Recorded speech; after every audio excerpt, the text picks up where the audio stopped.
Hello everybody, this is Binu Peniel. You are listening to Cavenomic. Today I would love to talk to you about the secret of self-awareness. The power of self-awareness, a secret for success. I hope this will bless you. Please listen to this video and please comment if you like it, and please share on your social platforms. The power of self-awareness, the secret for success. When we think about your mind, the latest research says it goes beyond your brain or even your body.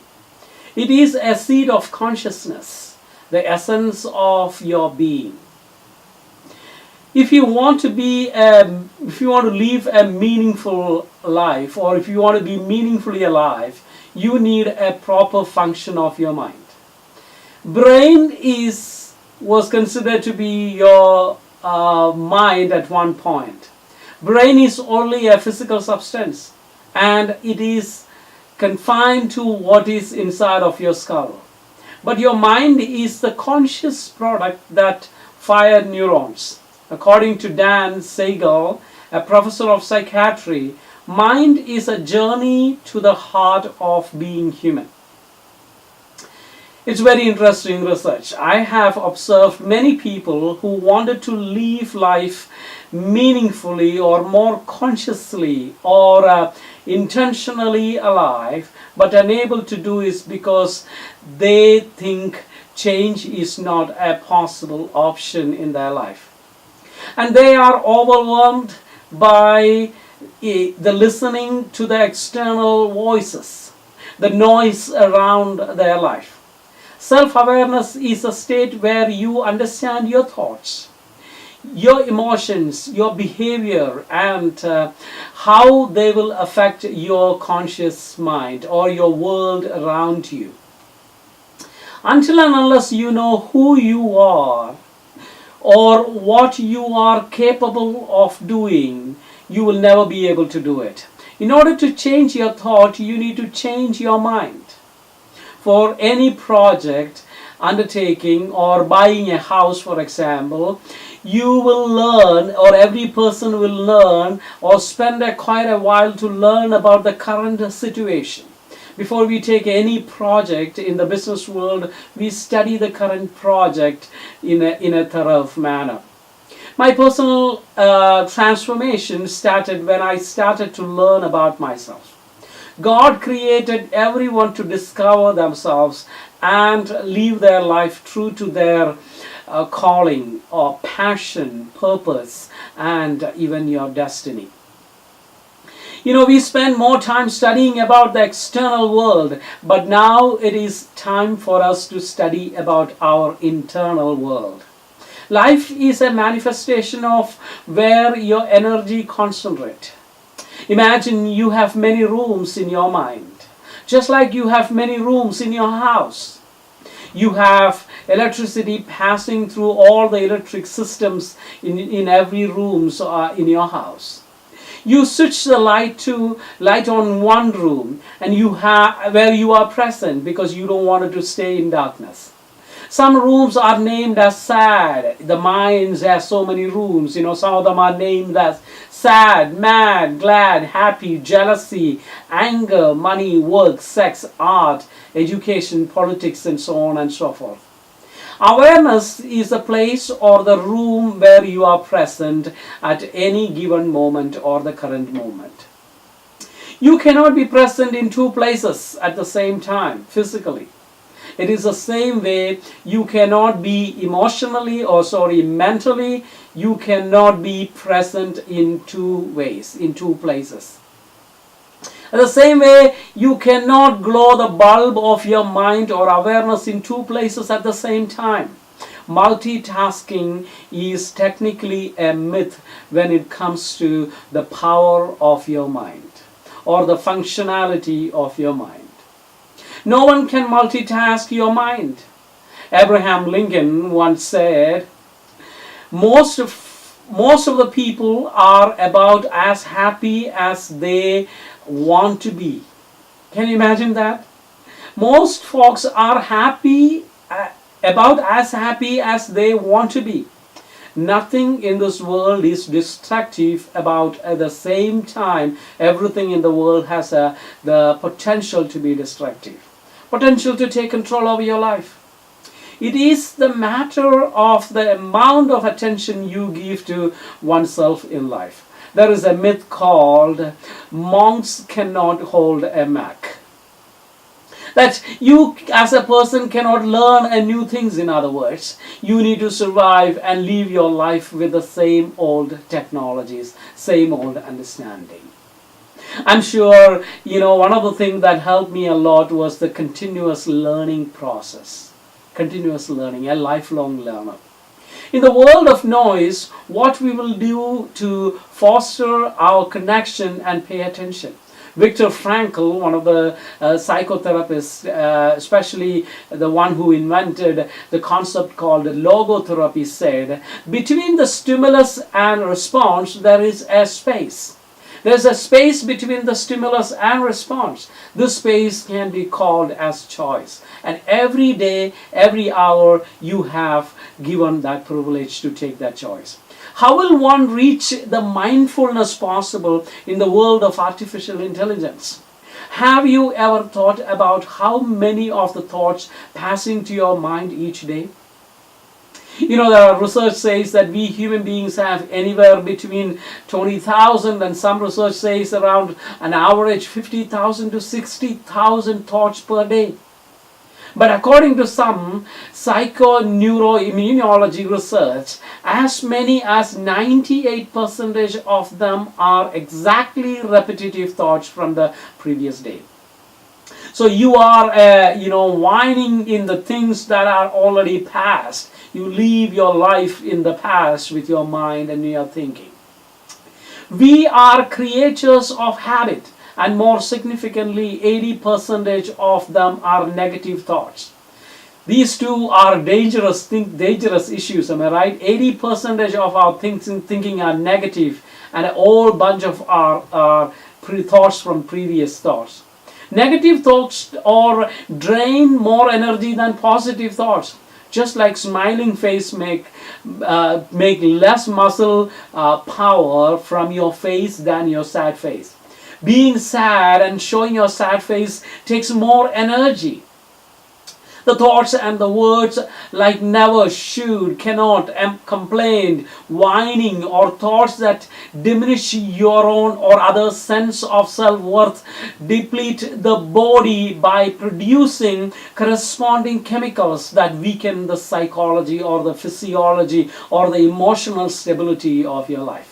And I'm sure it will not surprise you when it comes to the end of the day, you are exhausted, you are done, you have no more energy to do anything more because you are carrying a whole bunch of negative thoughts, and negative thoughts takes more energy. Can we do our life and our shopping that is made in the complaint-free world? The working class is paid a decent amount of money. The people work in the shop are paid a good decent amount of salary. Can we drink our coffee from the place where the workers are paid good and decent amount of money? Especially the coffee beans comes from the place where it is paid well enough for these people to survive in those climates and cultures. In this exploitative culture, we are different steps we can. What are the different steps we can take, or how are we going to use our power and the power of our self-awareness? I'm going to tell you about 3 different things that you can do to enhance your power of your self-awareness. Self-awareness will lead you to develop your ego strength. That is one of the advantages. You are worried about your self-esteem, your ego strength. I tell you, you can boost it by having a self-awareness. You need to be your best friend. You need to treat yourself better, and you need to love yourself. And if you don't do it, no one in this world will do that for you. Stop punishing yourself by killing your emotions, physiological needs and psychological needs, and even your physical needs. The love and attachment comes only after being exposed to something. In the same manner, you need to get exposed to develop your own self-awareness. You need to expose yourself to know better of yourself. We live in a world where people wear masks. People just cover their face with something. And that seems normalcy. People might have told you that you are fat, you are bad, you are ugly, and not even up to their expectation. You are good for nothing. If you live your life for others, and if that depends on them, if your life depends on them, you will destroy your self-confidence and your self-awareness. As human beings, we have the capacity to process our thoughts, conceptualize our understanding, and we have the capacity to analyze and create stories and perspectives in our mind. It is the same capacity help us to think outside of the box. The second thing I want to talk to you about is self-awareness will lead you to get out of your defense mechanism. I will explain that in detail. What I mean by defense mechanism. This is purely a Freudian or a psychodynamic understanding or identity, or it is based on that theory called defense mechanism. People wander to or crave miracles and effortless change. The hermit crab or lobster will not grow if they remain to live in the same old shell. I know you know that analogy. You might have heard about it. We pay the defense mechanism because we wanted to protect or defend ourselves. This is also can be called an unhealthy distance from fully self-awareness or an unpleasant thoughts or behavior or feelings or emotions. You just carry on, that's just to satisfy your unhealthy self. You just play a defense mechanism. Some categorizes into primitive or non-primitive or mature defense mechanism. The healthy personality is a person who is out of this game or defense mechanism. This is a struggle between your id and your superego. Your ego find a way to get out of it. There are many defense mechanisms people play. They are called denial. People just deny about whatever the truth is. Reality don't exist or is not real. Another one is called regression. Reversion to an earlier stage of development or refusing to accept stress. Current every day we have stress, but we get out of it. Disassociation. Disassociation is disconnection from the reality. In other words, multiple personality disorder, or people use having a disconnected view of themselves and about the world. Another one is called compartmentalization. Disconnection between part of themselves with a different value system. That's called compartmentalization. We compartmentalize between a person inside the house, person outside the job, and things like that. Another one is called projection. Person's undesired thoughts, feelings, and impulses into another person due to lack of acknowledgement of one's own motivations and feelings. Another one is called reaction formation. Lack of capability to express the right feelings instead of showing the opposite to an acceptable behavior. Another one is called repression. Unconscious blocking of unacceptable thoughts, feelings, behavior, and impulses. Displacement. That's another game people play. Another defense mechanism people play. The reduction of an acceptable objects or an harmful people. Another one is called intellectualization. Instead of accepting the reality, a person blames the medical procedures or the lack of capabilities. Intellectualize everything, and then another one is called rationalization, finding reasons or and blaming the reasons. It's just rationalize. It is a global issue. It is part of the global warming. It is because it is a third world issue. Trying to rationalize the wrongs that we do. Undoing, that's another one. The harmful you commit replaces the praises you offer. You don't like somebody, but you will say, oh, you are wearing a nice clothes today. Sublimation, that's another one. Replacing unacceptable with more acceptable ones.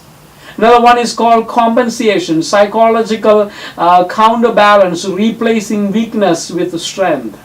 And another one is called assertiveness, desired communication skills often seeked out. All of the defense mechanisms are mostly a learned behavior from your childhood. That is a good news, isn't it? So there is a chance for you to unlearn whatever you have learned. But there is a difficulty part. Unlearning is more difficult than learning. The positive aspect of this is that you have the capacity to unlearn while you are an adult. The negative aspect of it is that unlearning is more difficult than learning. You have the freedom to get out of your defense mechanism if you come to being aware with yourself. The third one I want to talk to you about is self-awareness will lead you to enhance your leadership potentials. That's a good one, am I right? Self-awareness has the power to keep you from hurting or exploiting people. People who have great self-awareness has the potential to share intelligence and do not fear about competition, inadequacy, intolerance and inadequacy, etc. Leadership is not a born privilege of the few, but it is guided by the guided by the fact that if you have the power to believe in itself. To be a great leader is to enhance the ability to reach great potential through believing in themselves through the power of self-awareness. Leadership is very often understood from a relationship framework. If you want to be a relational in nature, you need to have the capacity to lead, a capacity to be, and this is one of the qualities to be a leader. Understanding your own thoughts, behavior, and emotions will help you to understand others. Human beings are the same, isn't it? The ability to empathize facilitates better personal and professional relationship. Some of the qualities of leadership are stopping emotional reactions, changing your belief systems, quit the criticizing voices or noises in and around your inner self, developing communication skills and creating healthy, empathetic life patterns for yourself and for others.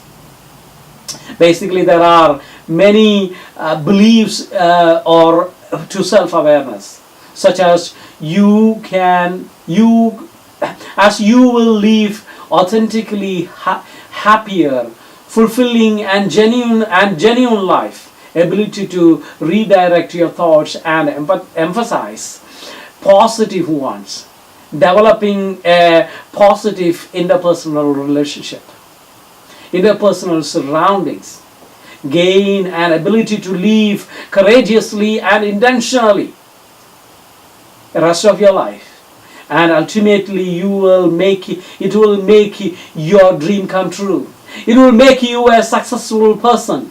The secret of success is self-awareness. Learn about yourself. Before you learn about the under the water, before you learn about the sky, before you learn about the extraterrestrial intelligence, learn about yourself. The greatest knowledge in this world is to know about yourself. Self-awareness will lead you to greater potentials and greater awareness. The power of self-awareness, the secret for happiness and success. May God bless you. This is Binu Peniel. You are listening to Cave Knowledge.